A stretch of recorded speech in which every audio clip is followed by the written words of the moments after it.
We all want to look better, don't we? No matter how good or how bad we look, we all want to look better to ourselves and everybody else. And the number one thing has got to be body weight or body fat. And I guess muscle mass is probably in second place, especially for guys.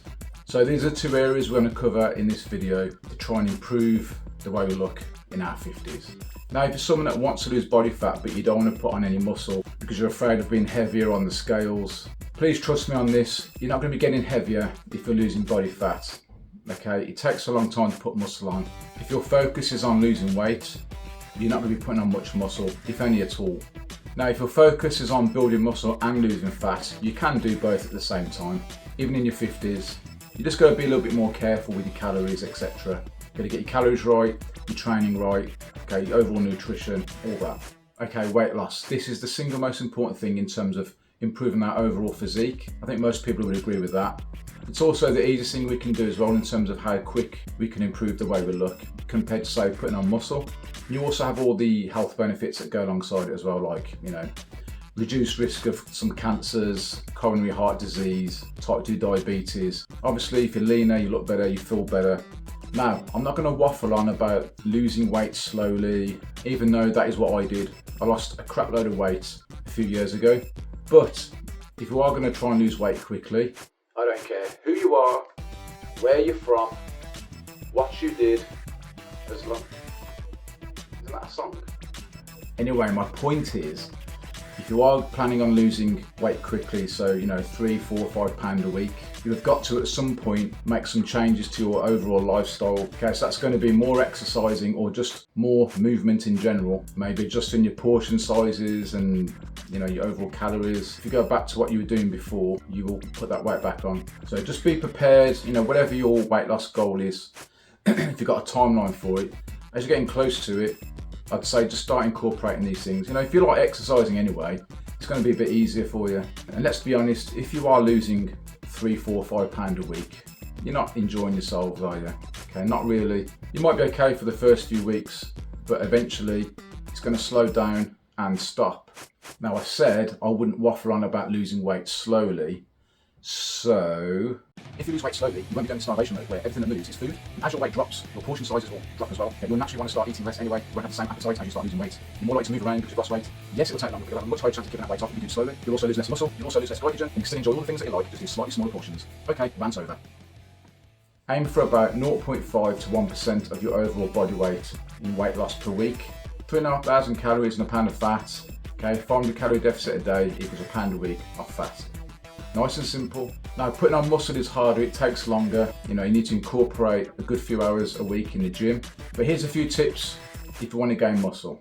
Now, ideally, you want to train each body part once or twice a week, and you want to do between 10 and 20 sets per week. Okay, if you're just starting off, 10 sets is fine, but as you become more advanced, you'll need to do more sets. So you can split your routine, for example, into an upper body and a lower body split. Okay, that's what I do. Another option is the whole push-pull legs. Okay, so push is like your chest, shoulders, triceps. Pull would be your back and biceps, and then legs will be legs. You can mix it up, but these two methods they're pretty standard and pretty effective as well. Okay, now ideally do 2 exercises per muscle group. Okay, now if you're doing the upper body and lower body split, I'd probably just do 1 exercise per muscle and then pick a different exercise on your next upper body session. So for example, day 1, do your upper body, you can do an incline barbell bench press, and then obviously the rest of your upper body. Next day, do your legs, then a rest day, and then go back to your upper body again, but this time instead of doing a barbell bench press incline, you could do a flat dumbbell press, okay, or a chest press, pec deck. Doesn't really matter. The point is that you're doing 2 different exercises and you alternate them.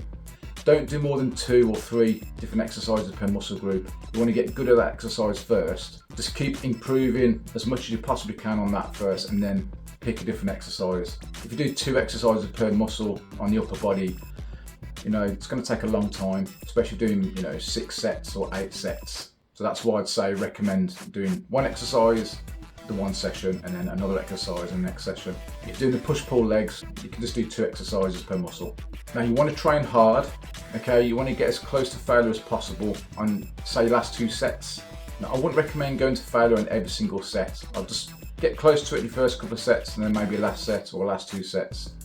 get close to failure. If you're doing a bench press and you're doing that method, make sure you're using a rack.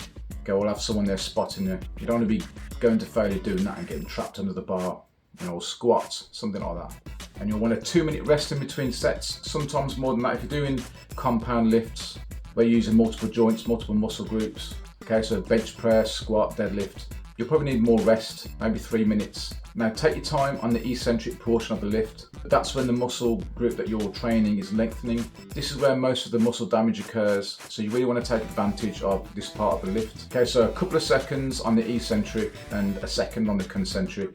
Now another tip, make sure you log your lifts, how much weight, how many reps, your rest times, because the other thing you need to have when building muscle is progressive overload. So whatever you've done on the one session, obviously when you first start, just, you know, take it easy to begin with. So whatever you do one week, the next week or the next session, you want to try and increase on your reps, you want to try and increase on your weight.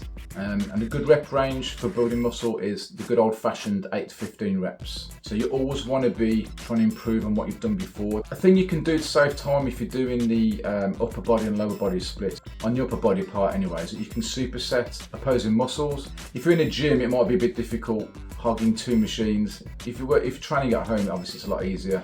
But for example, you could do a bench press, you could rest a minute, then do a lat pull down, okay, or bent over row for your back.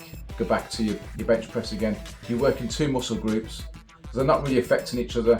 Make sure you warm up, make sure you mobilise, make sure you stretch. You know, 50-year-old joints are just no good, are they? Okay, nutrition, let's keep it nice and simple. Protein, 0.7 grams per pound of body weight. Carbohydrates, you want about 50 to 60% of your overall calories being from carbohydrates. And your fat, a minimum of 15%. You want to make sure you're eating your fruit, your vegetables. You want to replace at least 2 litres of fluid every single day. If you're really sore from your workouts, just, you know, calm down a little bit. Don't overdo it.